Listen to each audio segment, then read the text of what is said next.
unforeseen moments with those who knew him best.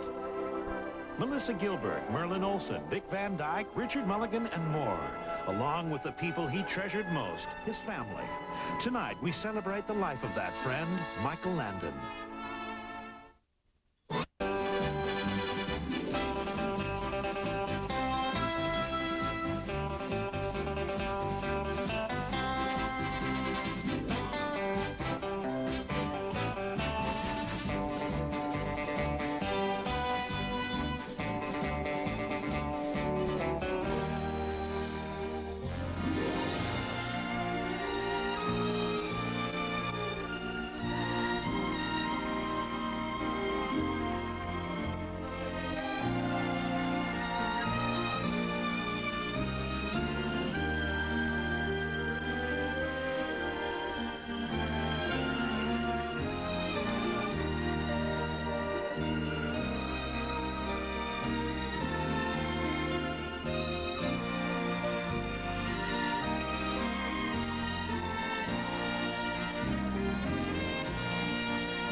Hello, I'm Michael Landon, Jr. And my brothers and sisters and I have gotten together with some old friends to celebrate, along with you, the life of an extraordinary man. My dad.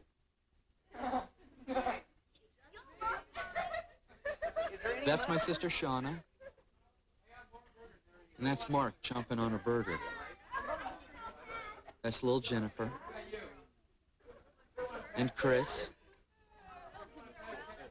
That's Leslie. And that's Josh.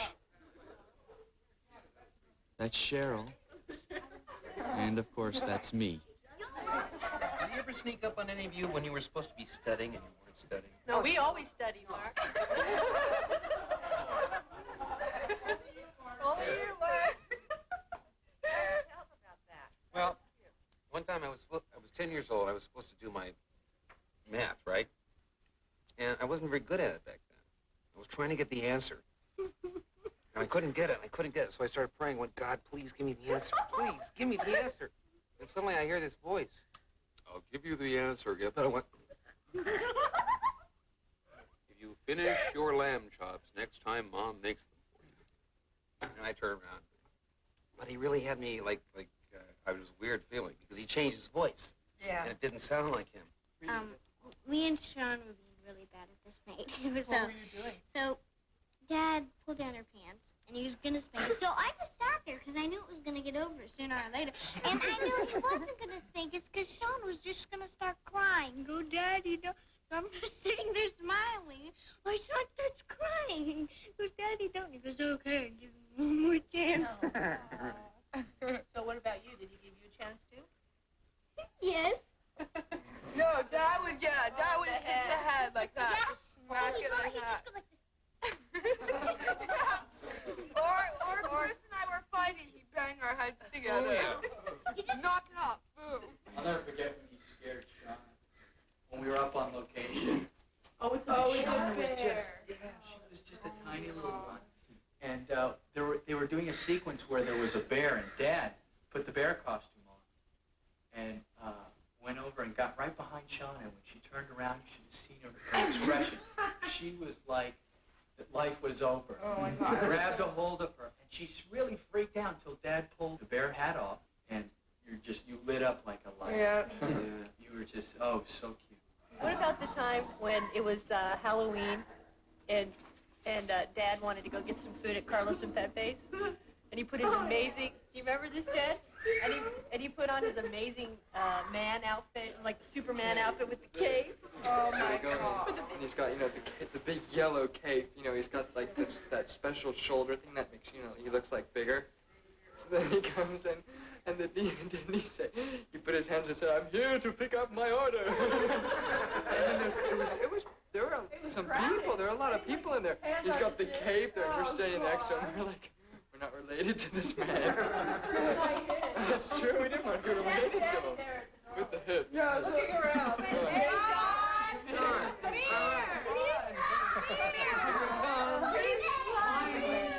She pushed me. What happened with Sean? Dad he always got new shirts and he cut the sleeves off. Oh, yeah. So Sean wanted to have, remember how you wanted daddy's shirts? So you went and you cut all the sleeves off your shirts. Daddy helped you cut, you got all these brand new shirts, and Cindy goes into the drawer and finds all the sleeves cut off of these little tiny shirts. Sean had the little shirts cut off like daddy. That was a John concert. And I think Cindy had brought a bag of cherries or something, and this guy kept standing out, a huge guy, just, like, sit down, and Dad just getting furious with him. I think Mike was over in a box, 2 boxes over, and then Dad was at one end, and between all of us, we kept pelting this guy with cherry pits and cherries. Well, as soon as we saw Dad throwing cherries, Yeah, he's hard all of us. Yeah, so we're like pitching in here. And I also remember, too, that he always came home at dinner time, and he was so tired, and he always made the time to talk to us. Yeah. He always, no matter how much pressure he was under. We used to play Three Flies Up and playing baseball, and we'd always go to your school for events, like for your piano recitals. We'd love to listen to you play, Jim. Hey, Mike, you're not the chef we thought you were.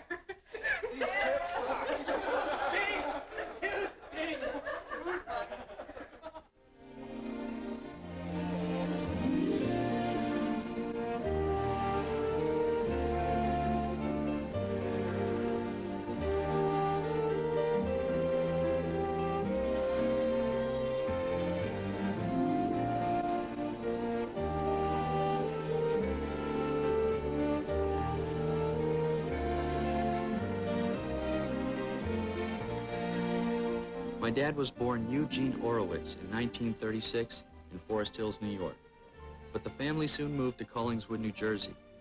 His childhood was not exactly as idyllic as the Ingalls children had in Little House, and he would draw on it in later years in movies such as Sam's Son and The Loneliest Runner.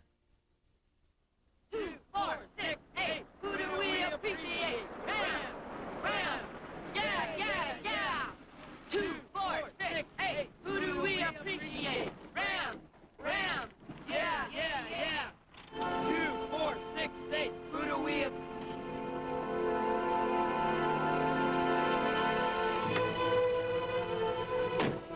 John.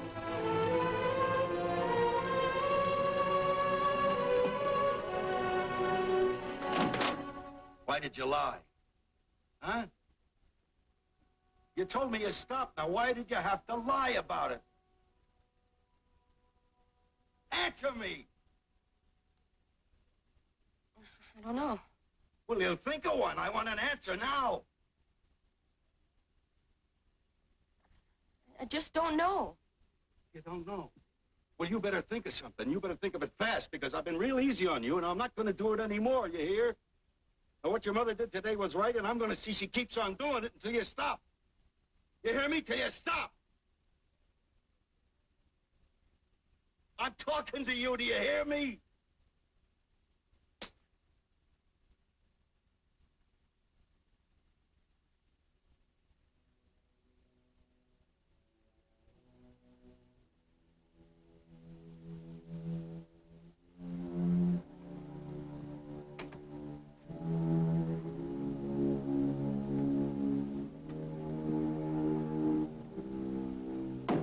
But it's a hereditary sleep pattern. And if he wets the bed, the chances are his father wet the bed. Now, my dad never told me he wet the bed until I was 19 years old. Now, if he'd have told me that when I was a little kid, I'd have been thrilled. I would have. Because when you're a little guy and you wet the bed, you don't think anybody in the world wets the bed except you. You think you're the only one. This comes out of a personal experience. Oh, sure, I was a bedwetter. He's looking like he's worried about the couch. No.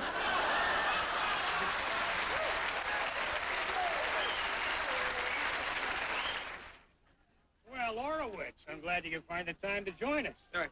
Come on, throw it.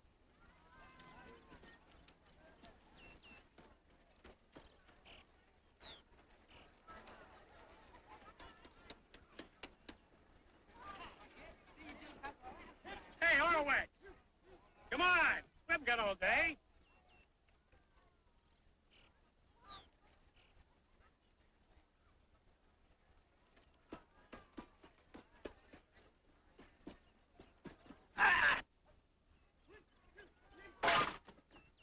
What are you, Mighty Mouse? Sorry about that, Coach. Hope I didn't wreck it. I'll get it. That is one hell of a toss.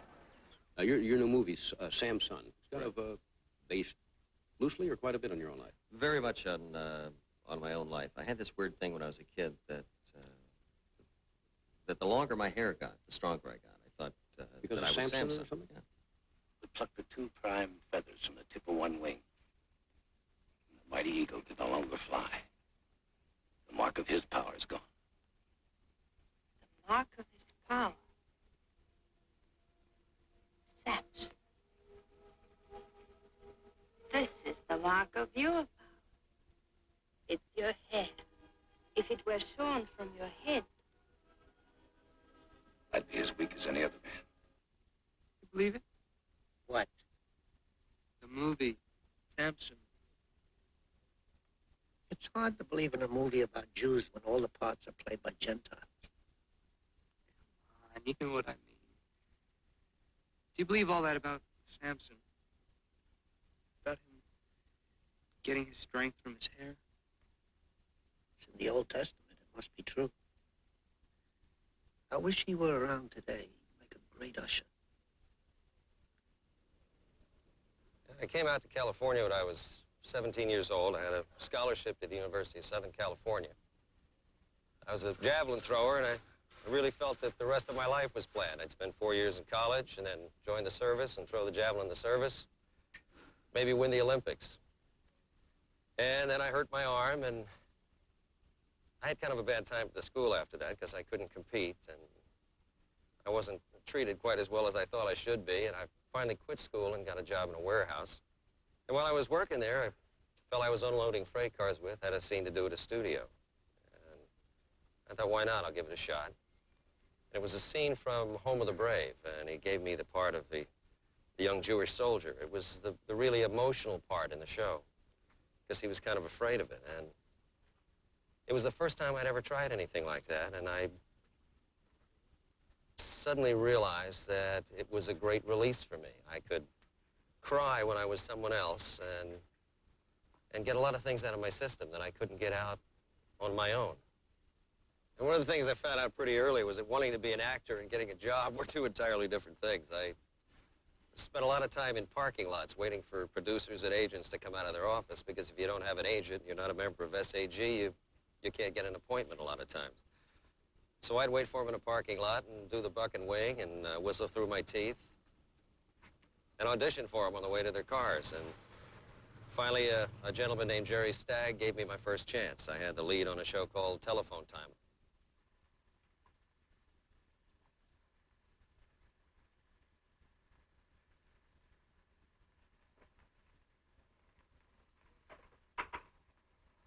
Soft like the fur of a cub. The way he turns from the light. Who is he? Perhaps an idiot peasant? Good. So good. Beautiful is the word, Casper. Beautiful. Beautiful.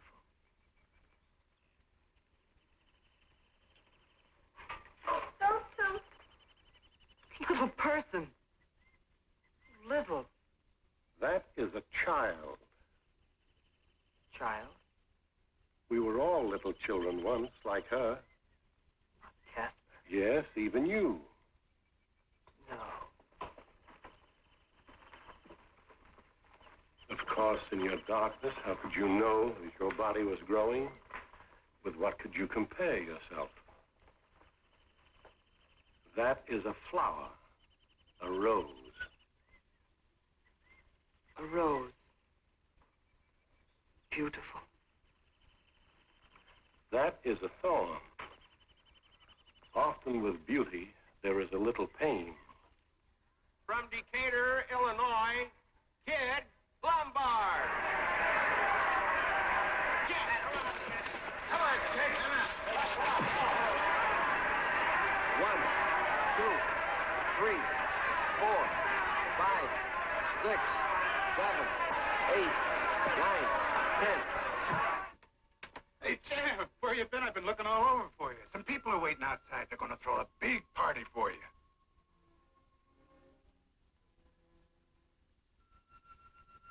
You hear that? You hear that? A big party. Big party for the champ.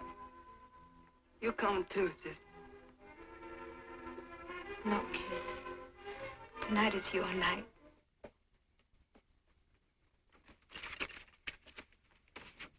Don't you like me? Gosh almighty, I just didn't know there was a girl as pretty as you in the whole country. I mean, you're the prettiest girl I ever seen. And you're so soft. And you talk like a bird song. And you smell good, too. Oh, I just love the way you talk. Hi, I'm Steve Bentley. Oh, that's too bad. I'm president of the Rangers. Oh, well, I'm sorry, but I'm looking for some real action. We got most of the football players. No, a different kind of action. Okay, see you around. Why not? How old were you when you first started? Bonanza was not the first show you've ever done. Oh, no, I did a lot of, you know, when I started television, there were 39 Westerns on the air when I Were you came in the into days when television. Gunsmoke started and all of them? Oh, yeah, we had Gunsmoke and Wyatt Earp and Have Gun Will Travel. Yeah. Wanted Dead or Alive. I did the pilot for Wanted Dead or Alive with Steve McQueen.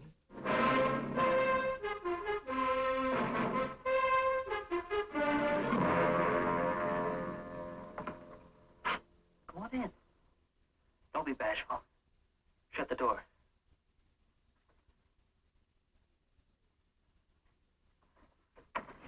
Why are you doing this?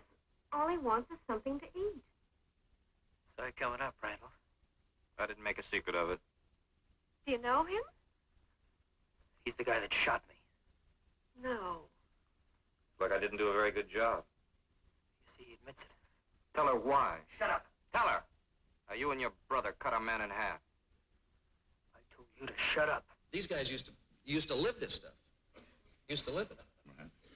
You know, a guy like Peter Breck from Black Saddle would go on the set of Wanted Dead or Alive with Steve McQueen over by the coffee machine.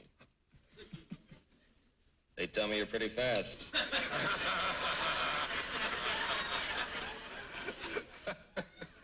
McQueen would look up. Fast enough. Commissary, 1 o'clock.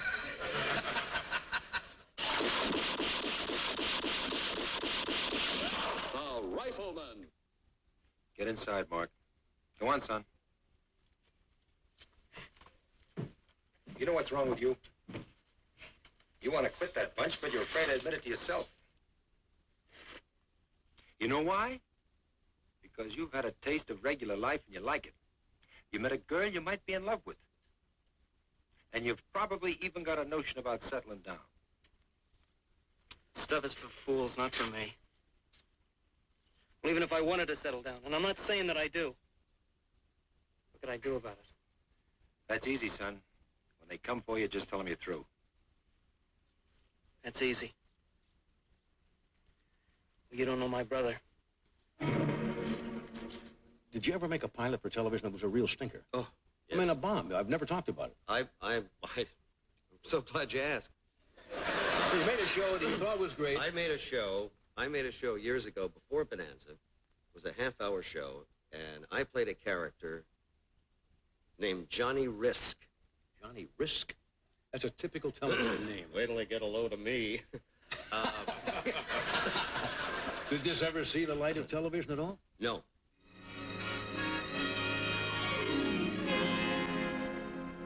What do you have against these people? Nothing.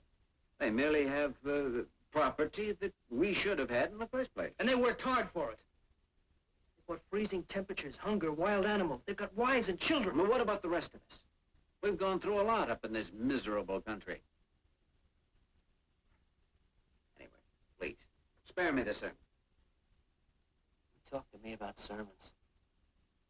Well, it seems to me a day never went by when I was a kid that you weren't lecturing me on decency and integrity and morality. And I'm happy to see that my lectures bore fruit. Nobody can deny that you're a decent, well-liked, and completely respectable human being. You volunteered to go on a mission with me? It's my one chance. I'm going to prove to you and through you to the entire crew that I'm not yellow. In my book, you're still a murdering, yellow-gutted louse. I said I'd go around you, or through you, or over you.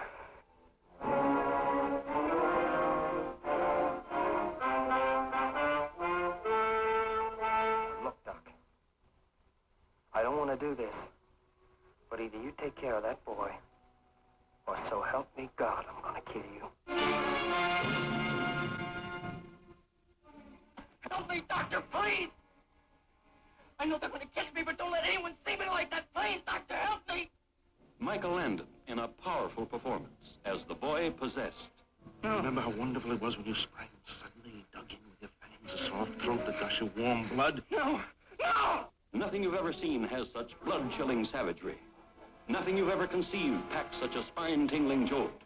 This high school boy, a teenage werewolf, a constant threat of claw-ripping attack to everyone.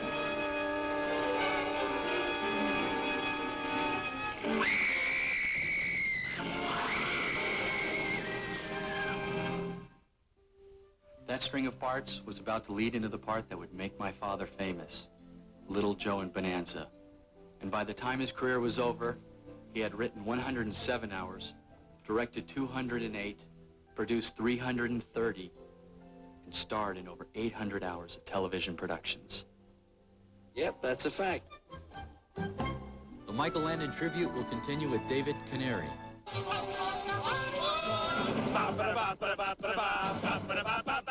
We're not a one to settle up and run bonanza. Any one of us starts a little fight, knows he can trust on me. I've got a flair for women everywhere. Bonanza! Bonanza! Aye, aye, aye! And when I call on Diddy Count it all, she's gonna welcome Too much me. noise. Can't sleep. I'm not afraid of any pretty maid. Bonanza! Bonanza! When I give a kiss to any pretty miss, she'll learn a lot from me. 144 441. We guarantee 144 441.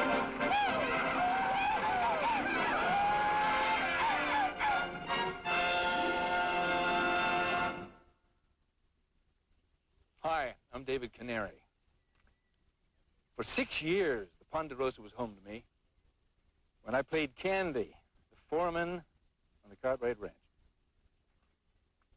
In 1959, America was introduced to two things that changed the viewing habits of tens of millions of people across the country.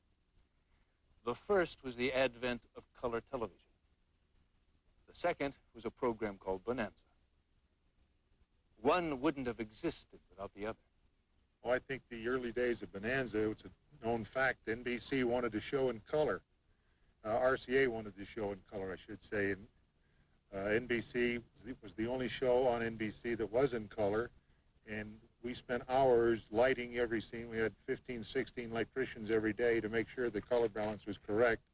We had people all at the network that used to take all kinds of pains in getting the right quality going out on the air. And I think the first 2 years, it stayed on the air solely because of the color quality that they had. Boy, I never knew a couple dozen sheep could be so ornery. Almost as bad as people. Hey, what are you looking at now? Hey, That's what I call a right pretty girl. Hey, look over here. That fella right there, that's that handsome Joe Cartwright. The guy that's always watching me when I'm shaving. I just can't seem to get rid of him. I was the first writer to become a television producer. The show was a little show called The Restless Gun with an actor named John Payne. And Michael had been in the pilot.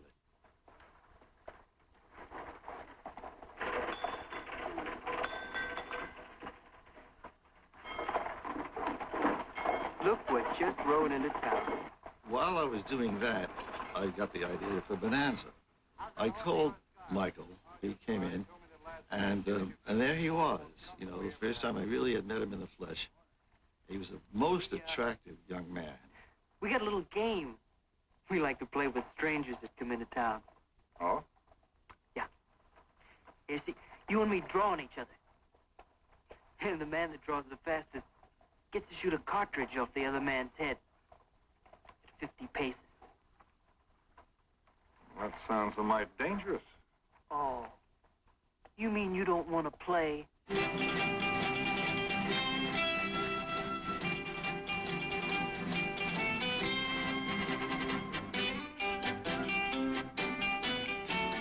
Do you know when we do that shot where we used the title shot at one point where the four of us rode up at a full gallop and pulled up right in front of camera with a smile kind of like this.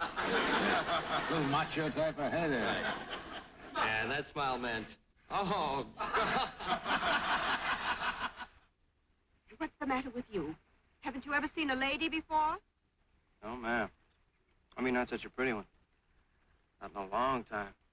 You know, girls say they like poetry and music. But the men that really impress them are those of strength.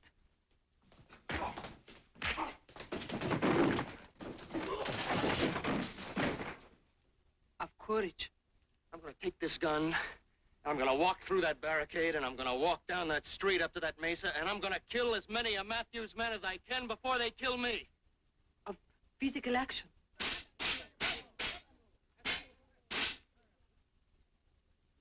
Little Joe, the way Mike played him, was the hot-blooded little brother of the Cartwright clan. He was the one who most often got the girl. Now, I can't speak real fancy like Shakespeare. And I don't agree with it. Why not? Well, first of all, I can't compare you to a summer's day. You're more like a day in spring. I could talk real fancy, and I could say that your eyes are like stars. And I could say that your mouth is like a rose.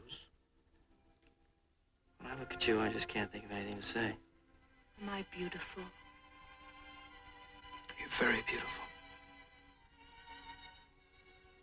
Can we talk of love sometime? Joe, if you really want me. I want you. I want you more than anything else in the world. Tell me again, Joe. Say it again. I love you. I love you more than anything else in the world. Tirza, you can't go. Do you understand? I love you more than anything in my life. Of course, I'm not exactly Romeo.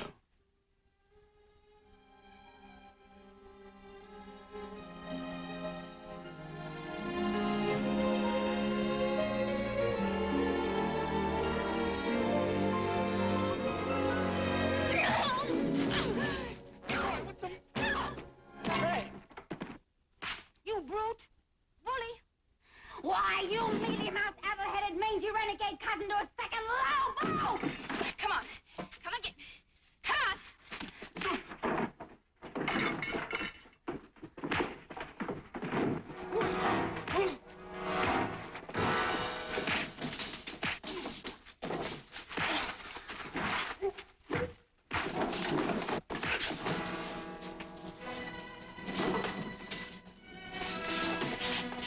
You've got a lesson to learn. I want to give you a chance to learn that lesson.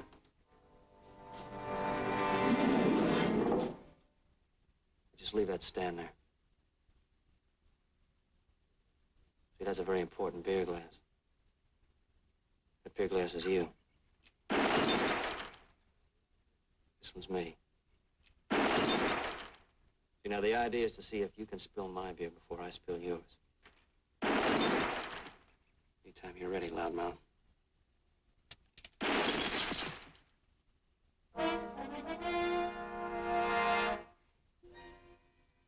Oh, you would have died of a real bad case of slow.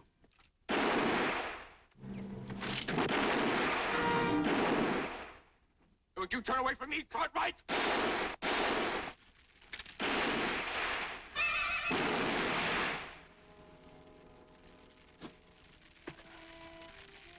You killed my pa! Sorry. In our first season, 9 o'clock, we were #1. And that is not only because of color, but because of the excellence of the cast. And we remained #1, I think, for 5 or 6 years in a row. And through our entire 14 years, including the first 2 years, we were never out of the first 5 places. And we were #1, I think, more than any other show in the history of television.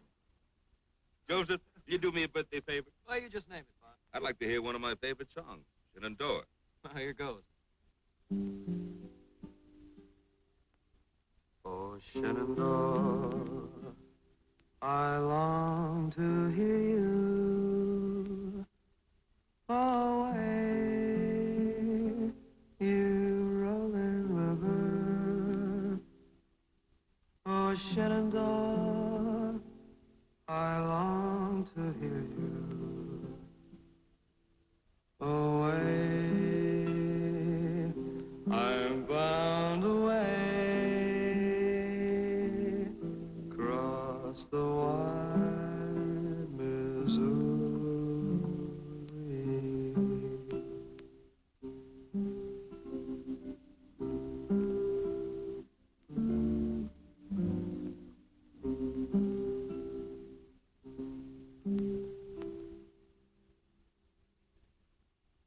It is hysterical. 綺麗にしといてびっくりさせるんだ。そんなことしないよ。こんちきしょやっこーちびすけいいぞ兄貴より先に嫁さんもらうのって大したやつだチャチャカチャチャチャカチャ Dan Blocker would get off a horse. Dan weighed, what, 260 pounds? 320 when And he'd come in and get off of the horse, and the Japanese And the horse actors would go,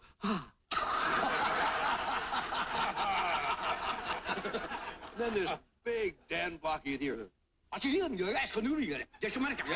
it was hysterical. All the dubbed in Japanese. Yeah. They had Hop Sing in the show would go, hello. While most actors in television series were negotiating for higher fees and bigger trailers and star billing, Michael Landon was one of the first to ask for something else. He wanted to direct.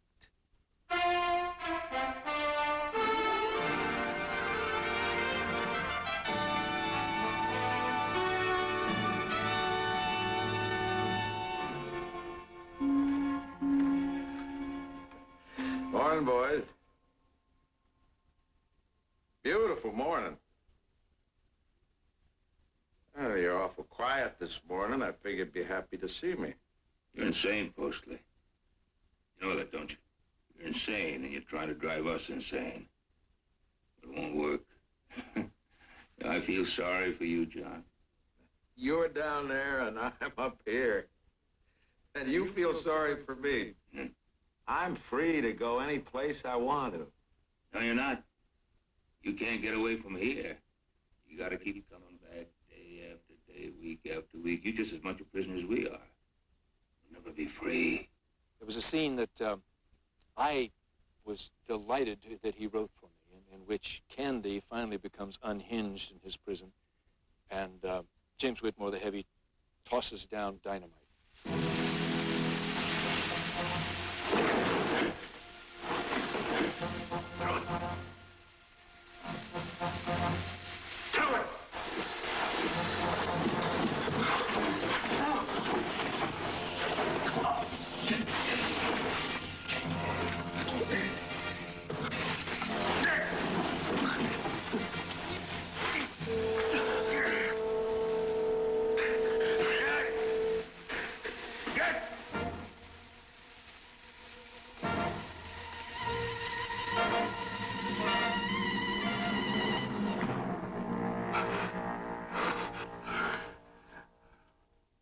From then on, Mike devoted his time and talents to writing. And as Ken said, he worked with John Hawkins, who was a great teacher, and Mike was a quick learner.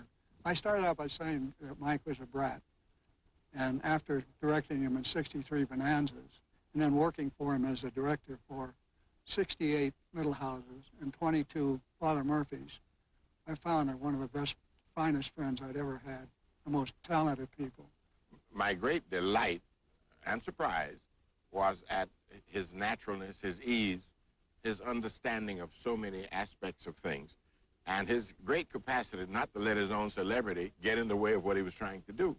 You know, that's not always possible with a lot of people. But I thought The Wish was a strong piece. I thought it was ahead of its time. I thought it said quite a lot for Hollywood for its day.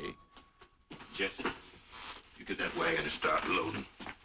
Beth, you help. Papa, this is our home. We can't leave. You load that wagon, boy. You want them to know they scared you off? You want them to know they scared you off?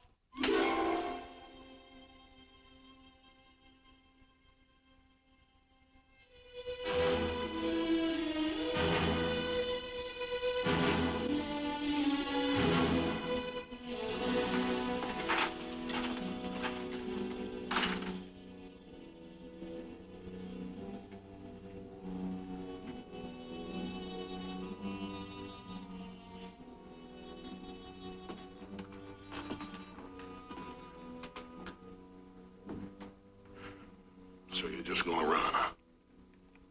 Yes, I'm gonna run.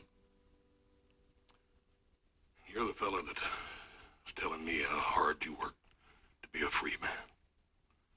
How you love the farm and love to put the seeds in the ground and make them grow.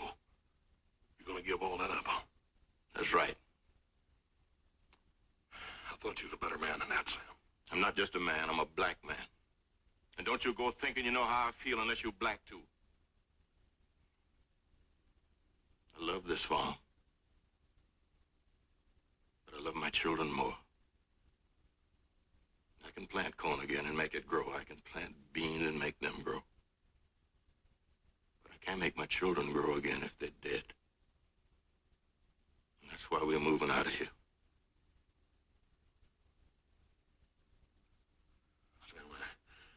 I can understand you're being scared, but there comes a time when a man's got to fight. And they ain't gonna hurt them kids, I promise you that. I ain't gonna let them. I promise you I won't let them. Thank you, boss. Thank you for taking care of old Sam and his children. Oh, Sam, I didn't mean it like that. No, you're right, boss. Go ahead and take care of old Sam. Show his boys how the big white man always takes care of Papa, so that when they grow up, they won't forget that it's the white man who is the man. I think it's easy to understand how Michael might have looked upon The Wish as an episode that satisfied him more deeply, perhaps, than all the others that he had done. There was one very special relationship between Dan Blocker and Michael, which mirrored the brother relationship they portrayed on the screen. It's very considerate of you to drive me, Mr. Cartwright. Well, most people hereabouts just call me Little Joe. Little Joe? Well, you're not that small. No, it's not that bad. It's my brother Horst is that big. Joe, this old wagon's getting mighty heavy. You gotta suffer a little bit to be champion. You sure we're going about this the right way, Joe? Positive, please. Let me do the thinking. All right, 25. How about it now? Come on! That's it. That's it. Very good. All right, let it down easy. Easy. Oh, I told you to be careful. You know I got a bad back. Now, look, are you letting your heart rule your pocketbook? Huh? Well, Joe, money ain't everything, that burn it. All right. Look, I didn't know when I went and bartered with you that you were going to go squeamish on me. But let's not forget that I still have a little say. Half of these rabbits happen to be mine. And I am going to skin my half of the rabbits. Now, if you'll just step aside. No, you ain't. You ain't skinning these rabbits, Joe. Oh, yes, I am. Would you step? You're standing in front. Fat Gerby right there behind your head happens to be my Gerby. You're standing in front of my Gerby. No, you ain't skinning these rabbits. Not today, you ain't, Joseph. I'm skinning that Gerby. Now, I don't want to have to come through you. I'd reconsider that, little brother. Well, I'm telling you right now. I'm telling you, my brother, not fast. Now, that Gerby right behind there is my rabbit. I'll cut you to ribbons. I'm gonna have to... I'm telling you, I'm gonna tell him with I'm gonna... That's my Gerby, and I'm gonna get to him. One way or the other, brother horse, I'm gonna get into one of these cages. Look, come on now, let me out of here. Oh, Mike, come here. Let me out of here. You.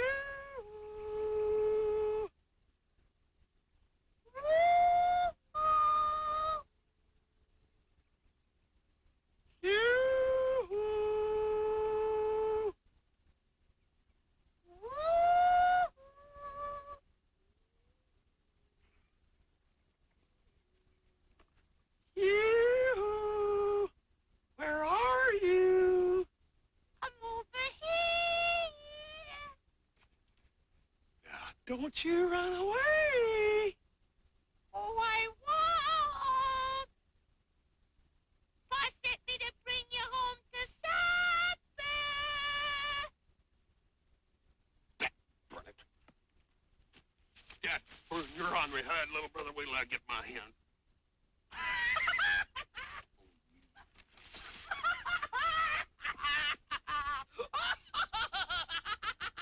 Hey, you be the bull. You be the bull. I don't. Well, come on, one of us got to be the bull, and you're bigger than I am. You ready? Okay.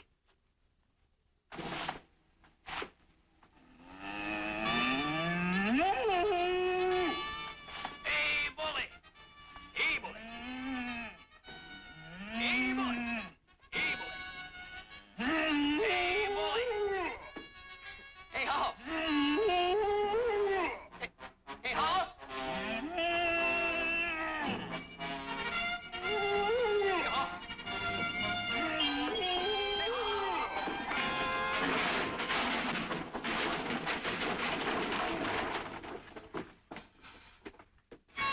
Hey, you, enjoying yourself, little brother? Having a heck of a time. You see the way I backed him down? I sure did. Isn't that beautiful? I was real proud of you, little brother. Good night. Good night. Yeah.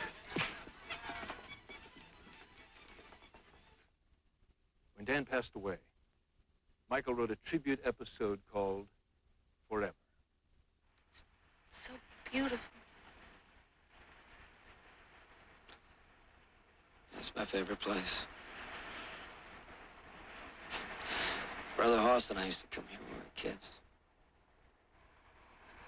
We didn't do anything special. We just sit and look at it.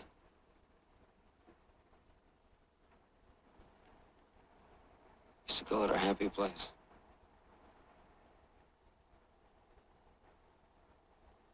You really loved him, didn't you?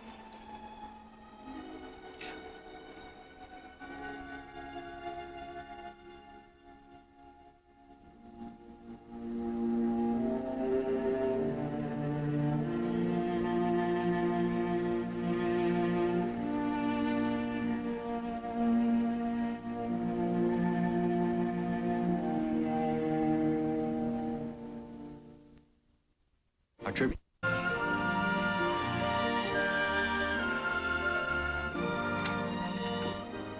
the time that I was 9 until I was 17, I must have run out that door 100 times. In later years, I moved to this house.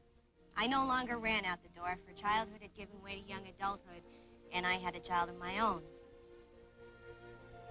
But I'll never forget that first house. It was like a real home to me, not make-believe. And Michael Landon was more than just my boss. He was like my father. Streets of Walnut Grove are covered with mustard meat. It's hard now to see where the buildings once stood, but for me, the memories are still very clear. There was the Mercantile, church, Nellie's restaurant, the ice house, and the road that led up to the mill.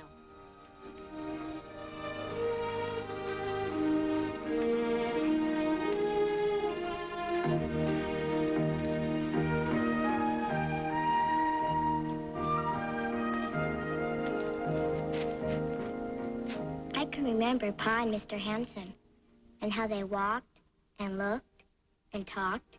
And that it was okay to let things out. Pa really wanted a son. I am very jealous and feeling very neglected. Don't you even care about your own brother? Pa cares enough for all of us. But that's all he cares about anymore.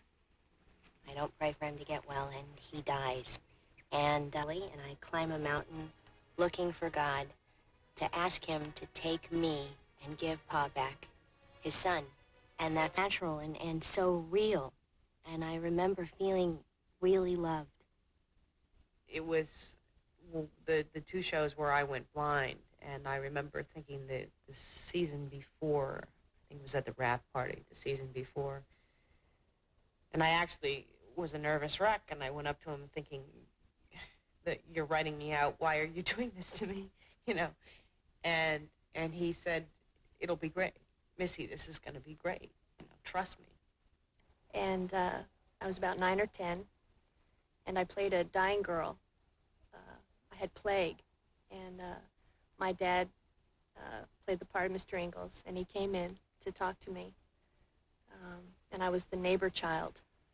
And I remember it was very special because it was the first time I ever got to act. And I remember we had to do the scene over again because while my dad was saying his lines, he got more emotional than he wanted to, as if I was his daughter instead of the neighbor's child. And so we had to do it over again. Mr. Ingalls?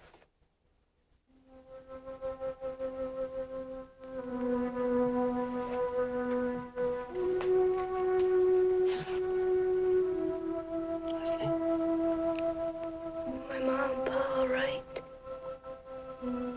They're fine. How's that scene this morning? They wanted to send you a whole mess of cornbread, but I told them it'd be a little while before you got your appetite back. Feed a cold, starve a fever, Ma says. Your ma's right.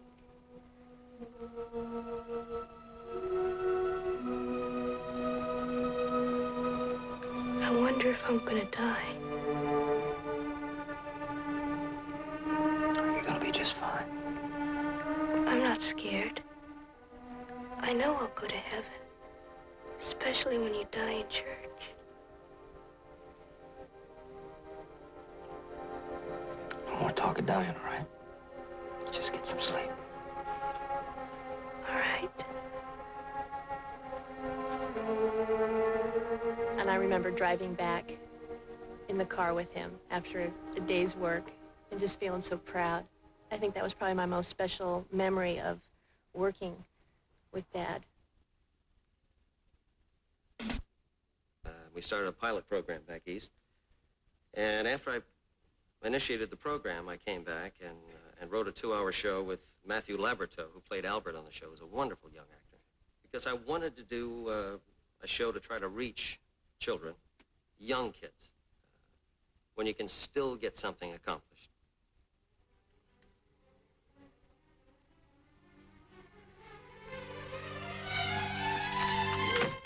Too loose. No. Don't you lie to me, Albert. Lie to you about what? About the morphine. Oh, I don't know what you're talking about. About the morphine that you took from Dr. Baker. Now, don't lie to me. You took it, didn't you? Didn't you? Yes! I took it. How long you been taking it? I don't know. How long? A few months. How much? Once a day, twice a day, how much? I don't know. Once in a while. Why? Why? What do you care? What do I care? You're my son. I love you. Then why'd you bring me back here? To try and help you. You can leave me here. That's not true. Yes, it is. You can leave me here. You want me to tell the truth, but you don't.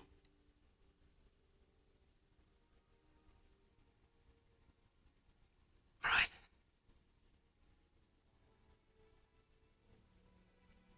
All right, I was going to leave you here. I wanted to get you out of that city. I wanted to get you away from people like the Morgans. I swear to you, I did it because I love you.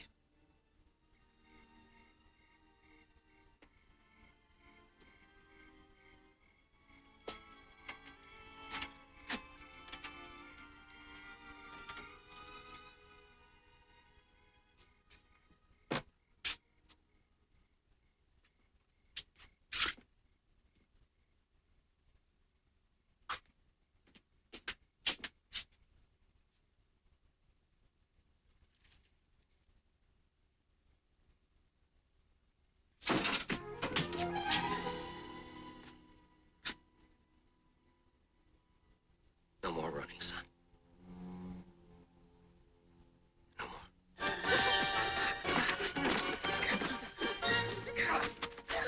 Yeah, let me go. No! We're going back. We're going back. No. Listen. Take me to the rock bakers. He's got some... No! Mom, please. I'll die if I don't. You'll die if you don't stop.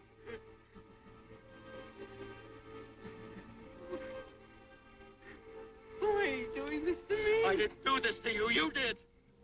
I didn't put that poison in you. You did. You understand? You did. Mom, please. And you can cry, and you can beg, and you can plead. But it's not going to work. Not with me.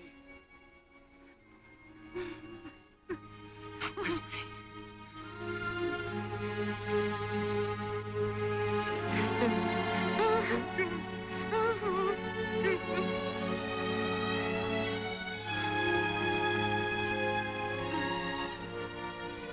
I remember the one thing that stuck out in my mind is you always wanted to please this man so much, you know? You always wanted to do your best work. And it was so important to look over at him when the scene was done. And he was always there, you know, just saying, good job. It was just, you know, it was just nice. He'd come over and give you a hug and whisper in your ear, good job, you know, I'm proud of you, whatever. And then, okay, next scene. Fighter. That was my favorite show of all the little houses that I did. It was a story about a man who had been a fighter. He was over the hill. He was on his way down. I don't often talk about myself, my work, or that sort of thing, how it comes across, because that's the eye of the beholder. But during doing that particular show and telling that particular story, Michael, he directed the hell out of that. I'm glad you didn't see it tonight. I don't know what happened. Caught a punch early. I couldn't get my head clear. It could have gone the other way easy enough. Just not my night. Oh, stop it. I swear, after every fight, it gets just a little bit worse. It ain't so. I'm groggy from the fight. Oh, that's a lie. That's a lie. No, it ain't. Then read it. Remember how you always used to read the Bible to me, Joe, before every fight? Go on, Joe. Read it.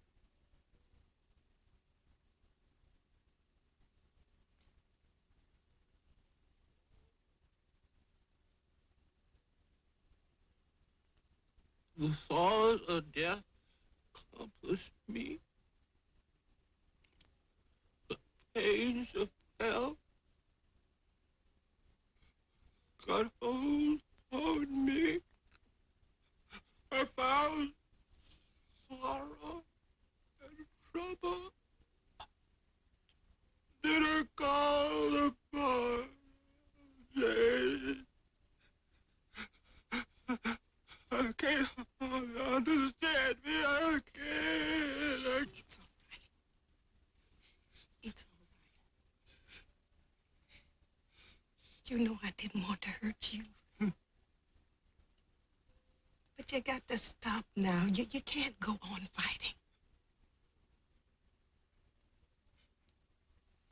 I have to. It's what I do. No, but you can't do it anymore. That's what I do. It's all I can do. No, honey, you can go out and you can get yourself a regular job. Doing what? Anything. Anything. Anything is better than this. Killing yourself night after night. Promise me, Joe, you'll go out and you'll look for a job tomorrow. Promise me, Joe. Joe, I swear, if you don't promise me, I will leave you, and the boy will go with me. Joe. I can't. One of the scripts that was perhaps my favorite, I had talked to him about a storyline of development for the boys, where the boys would be kind of going through a transition period and given a test to prove that they were old enough now to be considered adults. Took on something my pa said I wasn't ready for. Spent 3 days and 3 nights out there all alone. I don't have to tell you that those were 3 of the longest, loneliest nights of my life. Something about being out there all alone in the wilderness. Michael turned the story a little bit and said, but why not add this element of allowing the fathers to follow the boys to check up on them and allow the fathers to get in all the trouble, which is what happened.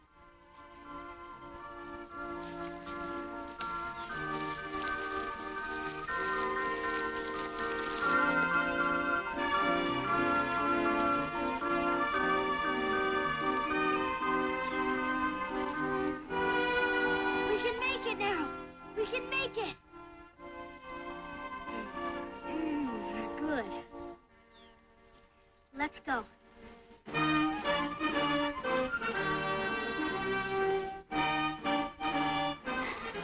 Let's eat some of those berries and then follow. Yeah. Come on. My stomach. Oh, berries.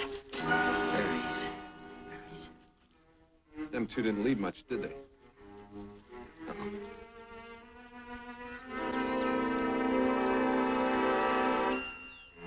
We're splitting.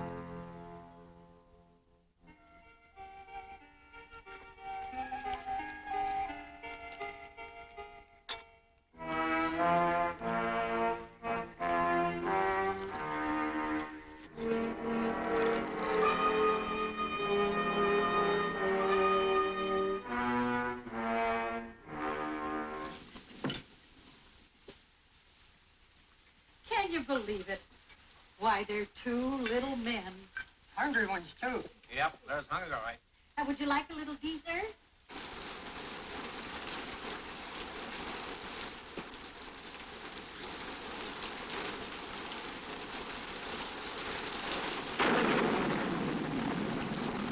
Wait till those two finish eating all that food. If they can't pay for it, they're going to be in a mess of trouble. Yeah. I hope they call the law on them, put a little fear of God in them. Yeah. It'll still work out perfect, though. We'll let them spend the night in jail. We can come in tomorrow and tell them that we heard and came on the stage. In the meantime, we can get us a warm bed and get out of this rain and get some food. I'm hungry. All right, that'll teach them a lesson. How much money did you bring? For what? For the bed and the food. How much money did you bring? You did bring money. Charles, I thought you had some money. I didn't bring any money. People always ask me, what was Michael Landon really like?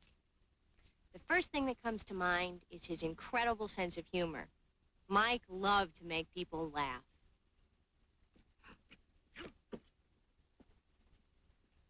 Carolyn? I ran in a track. I hurt myself bad. Okay, we're rolling. It's really dark in this chair, Carolyn.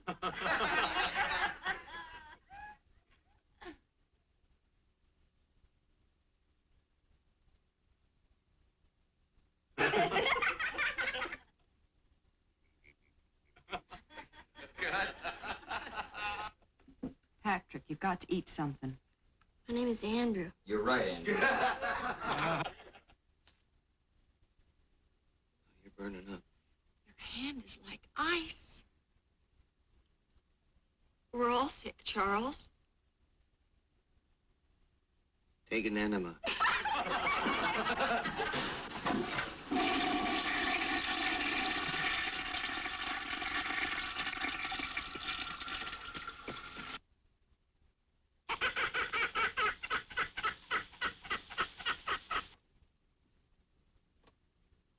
You absolute klutz.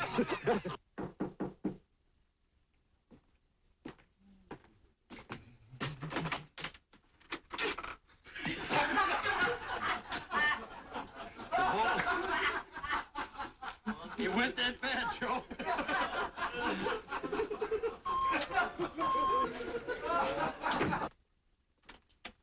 I thought she was gone. Nag, nag, nag. Why don't you mind your own business? You gotta look on the bright side. Just think what a big meal we'll have tonight when we eat that sucker. I thought you'd killed another one. He's gonna get in that. Calf was an extra bonus because it's too young to leave its mother. Now there'll be milk for the children. I don't care about the children, Butter. Carol. I'm fed up with the kids. You all right? Oh, my butt. 14 years on Bonanza. It still hurts when I ride. Like the old saying, all great things must come to an end. And so did our 10-year run on Little House.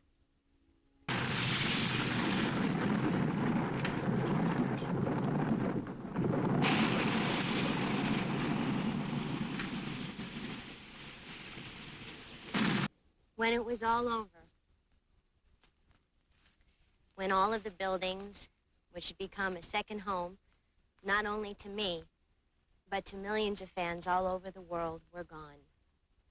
And when everyone else had gone home, I remember Mike took me in his arms. I was crying, and he put my head on his chest, and he said, "Don't worry, kid. It's not the end. It's just the beginning. It's just the beginning." At the time my dad made Highway to Heaven, he was at the height of his career and his creative powers, and he was ready to do a different kind of show. In Bonanza, he was the feisty, hot-tempered little brother, and in Little House on the Prairie, he portrayed the prototype of the American pioneer father, and the shows dealt with every aspect of the American life. But with Highway to Heaven, he was about to do a show which would reflect his feelings of man and God, man and man, and man and the environment. Easy, take it easy. I'm not gonna hurt you. Take it easy, you're okay.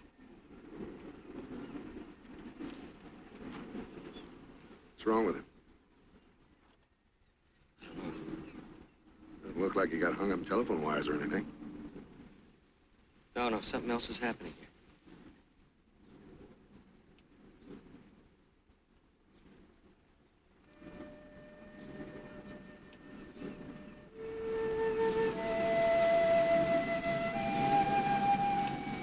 He's dead.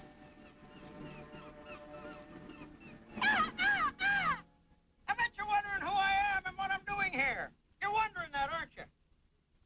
Well, I've been elected by the birds of Rose Beach to be their spokesman. Of course, they wanted to speak for themselves, but they couldn't. You know why? Because they're dead. They're dead. And these are only the beginning. I'm talking about groundwater contamination, and the source of that contamination is Drake Technologies. Why don't you fly back to your nest, you kook? There's nothing wrong with our plant. There's a lot wrong with this plant. And these birds are only the beginning. Only the beginning. The weak are always the first to die. Small animals, birds, and your babies. And then your elderly. It's contamination that's killing them. And where's it gonna stop? Or has it started with you already? Look at you all looking at me like I'm a fool. Why worry about this, huh? Worry about the important things. Worry about the bomb. Oh, we're gonna be killed by the bomb. Let me tell you, none of you are gonna die from the bomb. You'll be dead long before that because you're killing yourselves.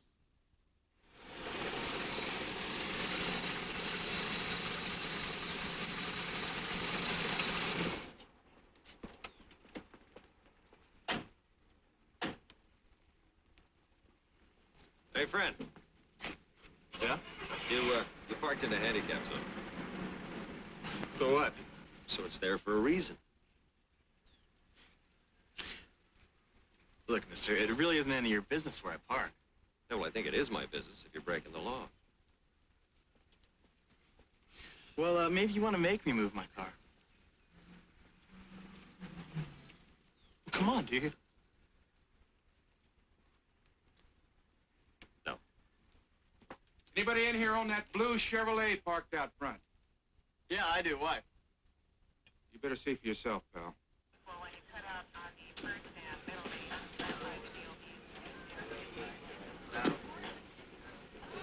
What's going on? I just parked it. It was fine. You parked it in the handicap zone? Yeah, 2 minutes ago. Then I'm gonna have to write you up.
Well, Michael had written this kind of hard-hearted, flinty, pessimistic New York, big-time New York City columnist who had seen it all and had gotten a little kind of calloused about humanity, about man. There was a scene in All the Colors of the Heart where I'm supposed to be a terrific blind basketball player. Odd, you say? Not for Michael Landon. I made the mistake of telling him I could shoot baskets, and he said, oh, fine, let's put it in the episode. So we go out to practice before the actual shot, and I hit 10 out of the first 16. I mean, I was Magic Johnson. I was unconscious. Now, Michael called action. I missed the first one. Action. I missed the second one. At 18, he was still calling action, and I was still missing. So now he decided to kind of turn the needle up on me. He said, you know, Tom, it's getting pretty expensive. I shoot, miss. Gee, he said, you know, I could have hired Stevie Wonder for this. I miss. Could have hired Ray Charles. I miss. Could have hired Jose Feliciano. I miss. Could have hired Ronnie Millsap. I miss. Geez, he said, I'm getting pretty desperate. He said, I could have hired George Shearing. I miss. He said, I'm out of blind people. I could go out and hire Marley Matlin. And I absolutely swished it, and that's what you see on camera. I haven't done too much straight dramatic acting in my life. Mostly I've done light comedy. And there was a scene where a street lady bag lady really, is accidentally killed during a robbery. And she dies in my arms. And it was very hard for me to do. Very difficult. You know, I felt very strong. It was well written, and the actress was wonderful, but I hadn't done that kind of a heavy thing very much. And Michael made me feel so relaxed about it, and so confident. We did one take, and it was perfect. And I looked up, and Michael had tears in his eyes. Aim. Well, there's a scene about a man whose son was gone, and no one cared about his son, and his son was a hero. And this man fought to bring his son's memory back to people's attention. And Michael used that. One of my favorite scenes in that is at the end, when I'm sitting in this B-25 plane.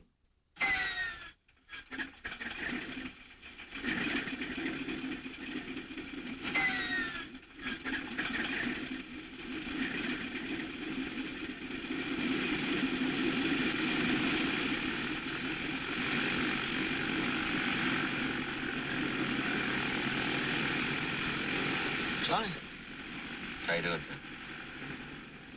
what is this? Your last mission. What are you talking about? I'm talking about touching the face of God.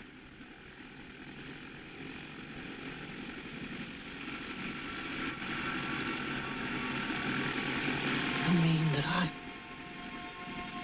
Yeah.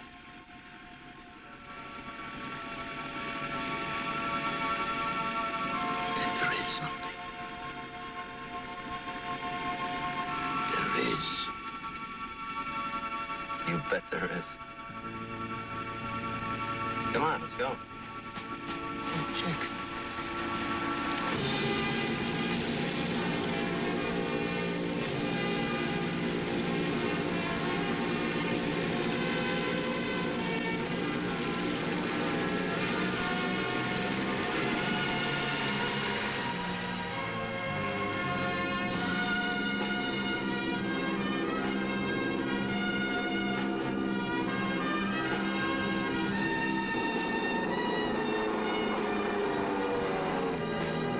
This is great, Jonathan.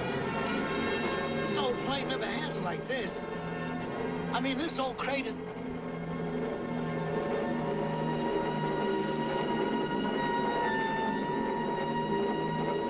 Oh, yeah. I guess I gotta go the rest of the way all alone.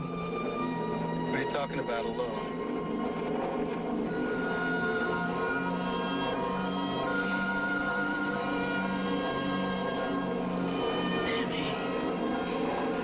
We're going home now, Pop.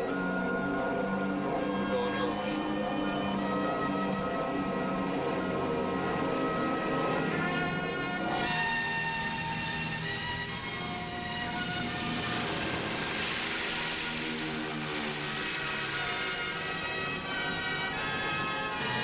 And a family and a home to come back to when day is done.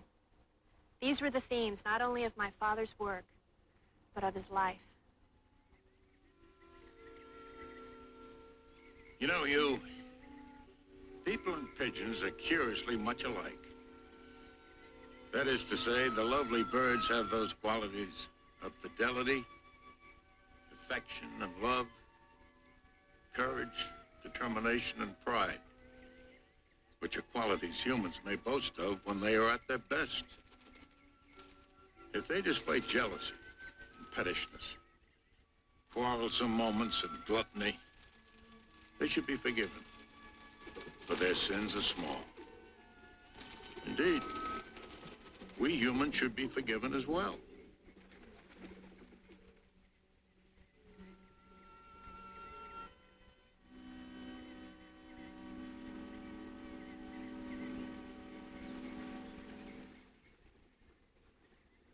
Now listen. This is what's going on that we can't see. Your chick has turned itself and is pipping away at the large end of the egg.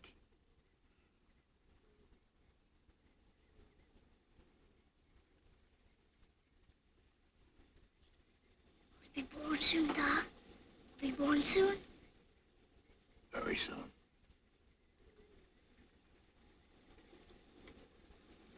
My very own bird born on my very own birthday. What will you call him?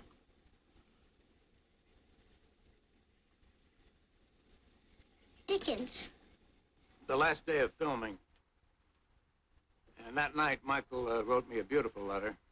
I want to share it with you if I can. He slipped it under the door of my room in the hotel. And I'm so glad, so thankful that I kept it. I'd like to read it to you. Dear Art, you and I are both quite shy, so you can understand why I'm writing this brief letter rather than talking to you in person. I would have difficulty saying it, and you would have difficulty accepting it. Working with you has been one of the most memorable experiences of my life. I so wanted you to be like the man I have enjoyed all these years. You were that man and more.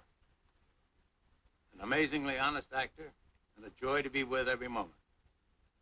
On behalf of my crew and myself, thank you. Your friend, Michael Landon. From 50 yards away, I'd start to smile at the sight of him. Because I knew what was coming at me was kind of robust and made you feel good. Because he felt good about life. And he was an encouraging person. And he made me laugh. He made me laugh.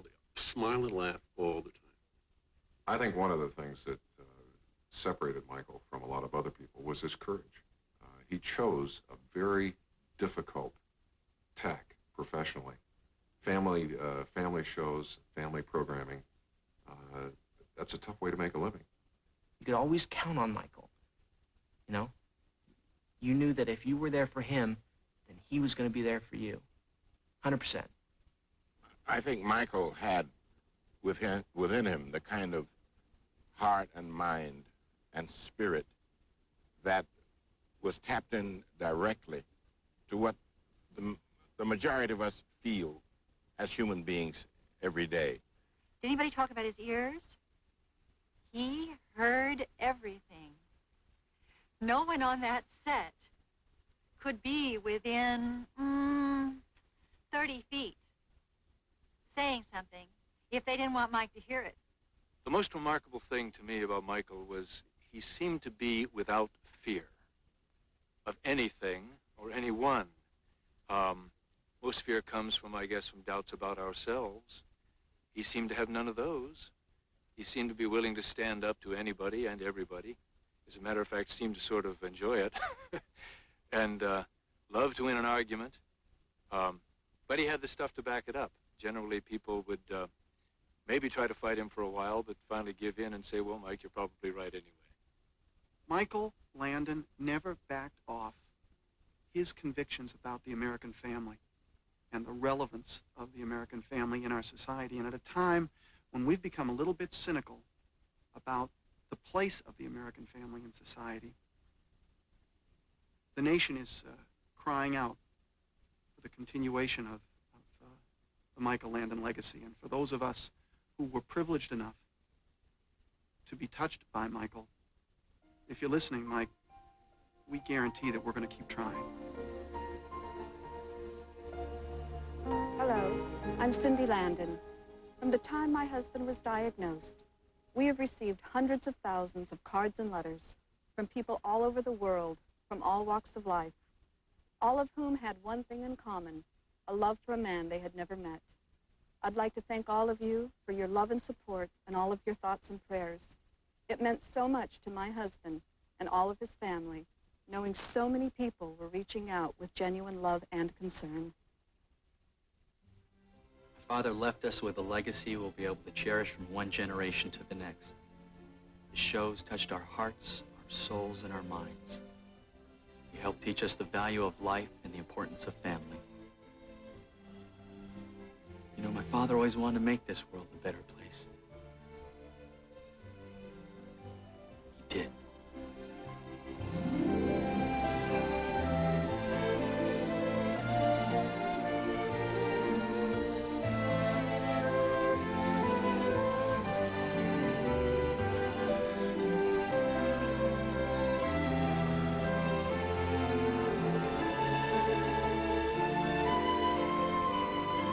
My father wrote this for a Little House episode called Remember Me.